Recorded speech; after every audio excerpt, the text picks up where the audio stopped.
Venkateswararao live షోకి తిరిగి స్వాగతం. ఏపీ టీఆర్ఎస్ అధ్యక్షుడిగా జగన్ వ్యవహరిస్తున్నారన్న ఏపీ మండలి వైస్ చైర్మన్ సతీష్ రెడ్డి గారి వ్యాఖ్యలతో ఏకీవిస్తారా అంటే 32% మంది అవునని 68% మంది కాదన్నారు. వెంకటేశ్వరరావు హైదరాబాద్ నుంచి ఒక లైన్లో ఉన్నారు. నమస్కారం అండి, మాట్లాడండి. నమస్కారం సార్. నమస్కారం, మాట్లాడండి సార్. ఇప్పుడు నేను చూశాను, అది చూస్తా ఉంటే ఇక్కడ వైసీపీ నాయకులు అనుకుంటా శివరామరెడ్డి గారు ఏదో మాట్లాడుతా అంటే విన్నాను. దీనికి సంబంధించి నేను కొద్దిగా హైదరాబాద్ విషయం గురించి మాట్లాడదలుచుకున్నానండి. ఏంటి ఇక్కడ 30-40 లక్షల మంది సీమాంధ్ర ప్రజలు ఉంటే దానికి ఉమ్మడి రాజధాని అనేది వాళ్ళ బాగోగుల కోసం, వాళ్ళలో భద్రత కోసం పెట్టిన సెక్షన్ 8 అది. దాని మీద ప్రతిపక్షం పాలకపక్షాలన్నీ 1 year గా కళ్ళు మూసుకుని ప్రజల్ని ఓట్లే కావాలి కానీ ప్రజలు అవసరం లేదు అన్నట్టు నటించాయి. ఇప్పుడు ఏదో ఒక రకంగా ఒక పార్టీ సెక్షన్ 8 గురించి మాట్లాడుతా అంటే వైసీపీ నాయకులకి ఎందుకు అంత గంగవేర్లు వస్తున్నాయో అర్థం కావట్లేదు. వీళ్ళు కావాలనుకుంటే వైసీపీ ఆఫీసుని తీసుకెళ్లి టీఆర్ఎస్ ఆఫీస్ దగ్గర పట్టుకుని నడుపుకుంటే మాకు అభ్యంతరం లేదు, కానీ ఈ రకంగా బహిరంగంగా మమ్మల్ని కించిపట్టేటట్టు మాట్లాడటం మాత్రం వైసీపీ మీరు ఇప్పుడు వరకు మాట్లాడింది ఒక ఎత్తు అయితే కించపరిచారన్నది కరెక్ట్ కాదు. మీరు అనవసరంగా మళ్ళీ విద్వేషాలు రెచ్చగొట్టే మీరు ఏమాకండి, పద్ధతి కూడా కాదు. వెంకటేశ్వరరావు గారు, మీరు నేను చెప్పింది సరిగా విన్నట్లేరు. ఇప్పటి వరకు 1 year నుంచి శాంతి భద్రతలు ఎలాంటి ఇబ్బంది లేదు. వివిధ ప్రాంతాల వాళ్ళు ఇక్కడ నివసిస్తున్నారు. చంద్రబాబు నాయుడు గారు చెప్పినట్లు ఇక్కడ పోలీస్ స్టేషన్లు పెట్టుకుంటూ పోతే ప్రతి స్టేట్లోనే ఆంధ్ర వాళ్ళు ఉన్నారు, తమిళనాడులో ఉన్నారు, ఒరిస్సాలో ఉన్నారు, మిగిలిన రాష్ట్రాల్లో కూడా ఉన్నారు. అక్కడ కూడా మనం పోలీస్ స్టేషన్ పెట్టుకునేకి అవుతుందండి. వాళ్ళకి ఇచ్చిండే మనకేమైనా మన ఆస్తులు కొల్లగొట్టడం కానీ మన మీద దౌర్జన్యాలు చేసి ఇతర ప్రాంతాల నుంచి వచ్చిన వాళ్ళ మీద దౌర్జన్యాలు ఇబ్బంది కానీ ఇలాంటి కామెంట్ చేసి ఏదో కామెంట్ చేశారనేది తెలుగుదేశం సింపథైజర్ అయినంత మాత్రం ఇది మాట్లాడే పద్ధతి కాదు. ఒక్క నిమిషం, ములుగు నుంచి అమరేందర్ గారు నమస్కారం, మాట్లాడండి. నమస్తే అండి. నమస్తే అండి. నమస్తే, మాట్లాడండి. ఇప్పుడు నన్నపల్లి రాజయ్య కుమార్ గారిని ఒక ప్రశ్న ఇస్తుందండి. ఇప్పుడు ఏదైనా పద్ధతి విషయ పక్షదారి పట్టియడానికే మాట్లాడుతుంది తప్ప టీడీపీ వాళ్ళు ఒక్కొక్కరు ఒక్కొక్క రకం మాట్లాడు. నిన్న దయాకర్ రావు గారు నరేందర్ రెడ్డికి నోటీసే రాలేదని బుకాయించింది. అదేవిధంగా ఇప్పుడు గవర్నర్ను కలిసినప్పుడు ఊహాగానం అన్నప్పుడు కలిసిన మంత్రులు బయటికి వచ్చి గవర్నర్ గారు స్పందించిండు, విచారణ చేస్తా అని చెప్పిండు అని అంటారు. ఈమె తెలుగుదేశం ప్రతినిధిగా ఉండి ఊహాగానాలను అంటున్నారు. ఊహాగానాలు అన్నదు అని అంటే ఆ మంత్రులే దాన్ని ఖండించడానికి బహిరంగంగా వచ్చి ఖండించచ్చు కదా. బహిరంగానే ఖండిస్తున్నాం.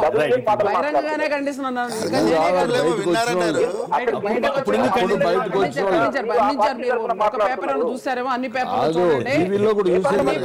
చూడండి. మీరు ఒక పేపర్ చూస్తుంటారు, మీరు మాట్లాడక్కర్లేదా? మీరు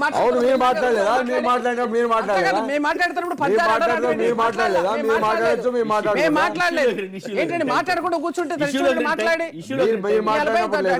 కలిసిపోయి వాళ్ళు 6 నెలలు సావసం వాళ్ళు అవుతారని చెప్పి వాళ్ళ చిలక పలుకు పలుకుతా ఉంటాయి.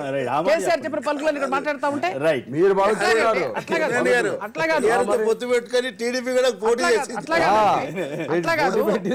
ఖచ్చితంగా గవర్నర్ యొక్క విషయంలో మళ్ళీ గుర్తు చేస్తున్నాం. వాళ్ళు మాట్లాడితే ముందు కానీ లైన్ లోకి వచ్చి మాట్లాడవచ్చు, వాళ్ళ అభిప్రాయం చెప్పొచ్చు, కాదంటలేదు. కానీ తతిమాళ్ళు కూడా చాలా మంది వింటున్నారు, ఇప్పుడు కోట్లాది మంది వింటున్నారు, తెలియాలి వాళ్ళకు కూడా. చెప్పండి, ఇవాళ గవర్నర్ గారు ఏ విధంగా ఉన్నారనేటువంటి దానికి 2 నెలల క్రితం దగ్గర నుంచి కేసీఆర్ గారు ప్రతి మీటింగ్ లో, వాళ్ళ ప్లేనరీ దగ్గర నుంచి ప్రతి మీటింగ్ లో కూడా ఆయన వాడిన భాష కానీ దాన్ని మీరు సమర్థిస్తారా?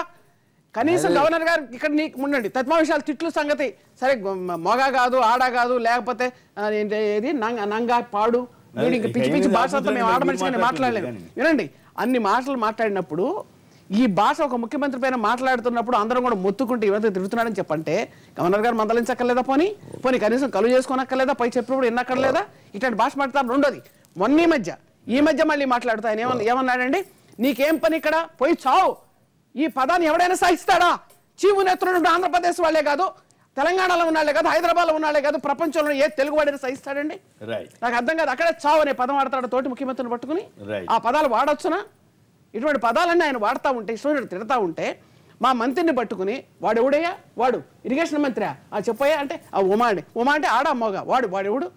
తర్వాత వాడి కాళ్ళు పట్టుకున్నాడు చంద్రబాబు వెళ్ళి ఢిల్లీకి అని అంటే వాడంటే ప్రధాన, వీడు అంటే కేంద్ర మంత్రులా? ఎవరు కలిసారు చంద్రబాబు గారు? ఎవరు కాళ్ళు పట్టుకున్నారు? నువ్వు మాట్లాడేది ఎవరి మీద? ఇట్లాంటి భాష మాట్లాడుతున్నావు, నువ్వు పట్టుకోవా? ఇవాళ ఇంటికి పర్మిషన్ ఇవ్వకుండా చేస్తావా? నువ్వు ఇల్లు కట్టుకుంటే రోడ్డు మీదకి వచ్చిందా చంద్రబాబు గారు? ఇల్లు లేదా 10 అంతస్తులు కడతానని చెప్పాడా? మున్సిపల్ పరిధిలో ఏదైతే నిబంధనలకు విరుద్ధంగా కడుతున్నారన్నారే, నిబంధనలకు విరుద్ధంగా చెప్పకుండా ఒక మాట అంటే సరిపోద్దా? ఒక ముఖ్యమంత్రి ఇల్లు కట్టుకుంటుంటేనే వాళ్ళు పర్మిషన్ మీరు ఇవ్వనటువంటి మీరు ఈ రోజున ఏమనాలండి, ఏ విధమైన కక్ష సాధింపు చేస్తున్నారనాలి. రేవంత్ రెడ్డి మీ మీద మాట్లాడుతున్నాడు కాబట్టి, ఒక ఇమేజ్ లీడర్ గా తెలంగాణ ఉన్నాడు కాబట్టి మీ ఇష్టం వచ్చినట్టుగా చేస్తా ఉంటే అవతల నేను కూడా ఎందుకండి, ఎందుకు తీసుకుచ్చిన వాడు తప్పైనప్పుడు తీసుకున్న వాడు తప్పు కదా. అవును, అంటే ఇచ్చిన వాడు తప్పు అంటే ఇచ్చామని చెబుతున్నారు మీరు. అప్పుడు అంటే కాదు, అట్లయితే కేసీఆర్ గారు ఏమన్నారు, కేసీఆర్ గారు ఏమన్నారండి, దొరికిన దొంగ అన్నాడు. మేము ఇది అడిగితే అంటే దొరకని దొంగ అని ఒప్పుకుంటున్నట్ట మేము మాట్లాడగలం. చెప్పేది ఒకటి అండి, ఏమేంటుంది చంద్రబాబు నాయుడు గారు ముఖ్యమంత్రి గారికి ఇంటికి పర్మిషన్ ఇరా అంటారు. ఏదైనా కానీ లోబడి వాళ్ళ దీన్ని లోబడి ఉంటే డెఫినెట్ గా పర్మిషన్ కాదు. మీరు చేసింది తప్పుడు విధానమా కాదా? ముఖ్యమంత్రిగా ఉండి ఇంత సీనియర్ నాయకుడు అయ్యి మీరు ఇట్లా ప్రజాస్వామ్యాన్ని కూలీ చేయదలుచుకున్నారా? సొసైటీని ఏ విధంగా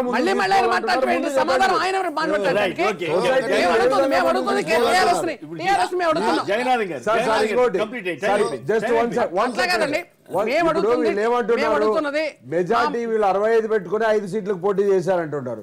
మళ్ళీ మీరు కర్నూలులోనా ప్రకాశంలో మెజార్టీ లేదు, మరి మీరెందుకు పోటీ చేశారు? నెల్లూరులో అట్లే చేశారు ఇంతకు ముందు. తప్పుడు విధానాలు కాదా? తప్పుడు విధానాలు కాదా? తప్పుడు విధానాలు కాదా?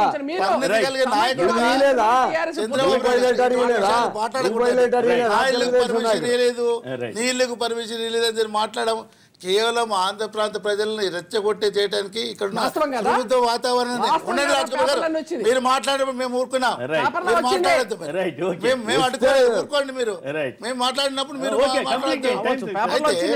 ఈ విధంగా రెచ్చగొట్టి ఇప్పుడు ప్రశాంతంగా హైదరాబాద్ లో ఉన్న 40 లక్షలు అంటున్నారండి. సంఖ్య ఎంత ఉన్నా కానీ ఎవరికన్నా చిన్న ఇబ్బంది జరిగింది. ఎందుకు ఇవ్వలేదు సీఎం గారికి ఇల్లు పర్మిషన్ ఇవ్వాలి కదా? అధికారులు అడగండి, వెళ్ళి సీఎం ఇస్తాడా? సీఎం అంటే సీఎం ఇంటికి పర్మిషన్ అనేది సీఎం అయితేనంటే సామాన్య మానవుడు ఆయన కూడా. సీఎం అయితే విధాలు కదా, రాజ్యాంగంలో స్పష్టంగా చెప్పింది.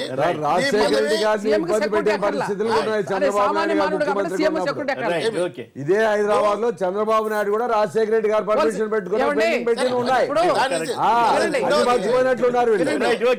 రెండవది ఇప్పుడు ఏంటంటే ఉన్న చిన్నదాన్ని తీసుకొని అక్కడ డైరెక్ట్గా దొరికిన తర్వాత దీన్ని డైవర్ట్ చేయాలని చెప్పేసి ఎవరైతే మీ మాట ఎట్లా వాళ్ళని చేయడం అని చెప్పేసి చిత్రీకరణ ప్రయత్నం చేయడం, గవర్నర్ తిట్టడం, ఏడాది పాటు ప్రజలు సుహృద్భావంగానే ఉన్నారు హైదరాబాద్ లో. సరే, అప్పుడప్పుడు కేసీఆర్ మధ్యలో ఆంధ్రాలో పీడ వదలలేదు ఇట్లాంటి మాటలు వాడుతుంటారు. ఆయన కూడా ఆంధ్రాలో అనుకున్నారు.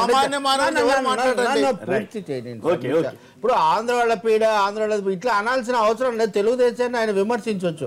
అదే సమయంలో చంద్రబాబు గారి ఇంటికి అనుమతి రాతే ఆయన దాని మీద తగిన హంగు ఆర్భాటం అన్నీ ఉంది, ఆయన చేసుకోవచ్చు. దీన్ని ప్రజల సమస్యగా చేసి హైదరాబాద్ లో శాంతి భద్రతలు అంతా ఇప్పటిదాకా శాంతి భద్రతల సమస్య రాలేదు. మూడోది గవర్నర్ కు సెక్షన్ 8 ఇచ్చినా సలహాలు ఇచ్చే అధికారం తప్ప పూర్తి చేసే అధికారం లేదు. ఇంకా అన్నిటికంటే ముఖ్యమైనది కొత్తకోట దయాకర్ రెడ్డి గారు మాకు ఐఏఎస్ ల మీద ఐపీఎస్ ల మీద ఆధారాలు ఉన్నాయని తెలంగాణలో ఉన్న మాజీ ఎమ్మెల్యే ఆంధ్రప్రదేశ్ ప్రభుత్వం దగ్గర ఆధారాల గురించి ఎలా చెప్పారు అంటే తెలుగుదేశం ఒక వ్యూహ రాహిత్యంలో ఉంది. ఈ వ్యూహ రాహిత్యంతో అధ్యక్షుడిగా జగన్ వ్యవహరిస్తున్నారన్న ఎమ్మెల్సీ గారు ఇక్కడ పోయినసారి ఇక్కడ మన స్టూడియోలో ఏమన్నారు మీకు గుర్తుంది కదా? రాజేశ్వర మా పోలీసు రక్షణ ఉన్నాడు అన్నప్పుడు 45 బెటాలియన్స్ ఇక్కడ మన ఆంధ్ర టీంలు ఇక్కడ ఉన్నప్పుడు వాటిని తీసుకుంటే తప్పే ఉందండి. ఏపీ టీఆర్ఎస్ అధ్యక్షుడిగా జగన్ వ్యవహరిస్తున్నారన్న ఏపీ శాసనమండలి వైస్ చైర్మన్ సతీష్ ప్రజలకు ఎవరు బయటకు వాతావరణం పాడైపోతే ఏకీపిస్తారా అంటే 34% మంది అవునని 66% మంది కాదంటున్నారు. ఎస్ఎంఎస్ పంపిన వారందరికీ కూడా ధన్యవాదాలు. రాజకుమారి గారు, శివరామరెడ్డి గారు, తెలకపల్లి రవి గారు. దీన్ని ఎక్స్పైజ్ మా మీద బురద చల్లటానికి ఇక్కడ డిస్టెబిలైజ్ చేసేసి కేసీఆర్ ఫెయిల్ అయ్యాడు అని కేసీఆర్ ఓకే మందా జగన్నాథం గారు అందరికీ కూడా ధన్యవాదాలు. రైట్ రైట్ ఓకే రైట్ వెళ్ళి ప్రైమ్ మినిస్టర్ అడిగేదానికి ప్రైమ్ మినిస్టర్ దగ్గరికి వెళ్తే క్షణంలో అయిపోతుంది కదా. రైట్ ఇది రైట్ ఓకే రైట్ ఓకే ఇది నేటి వార్తా విశ్లేషణ కార్యక్రమం. నమస్కారం.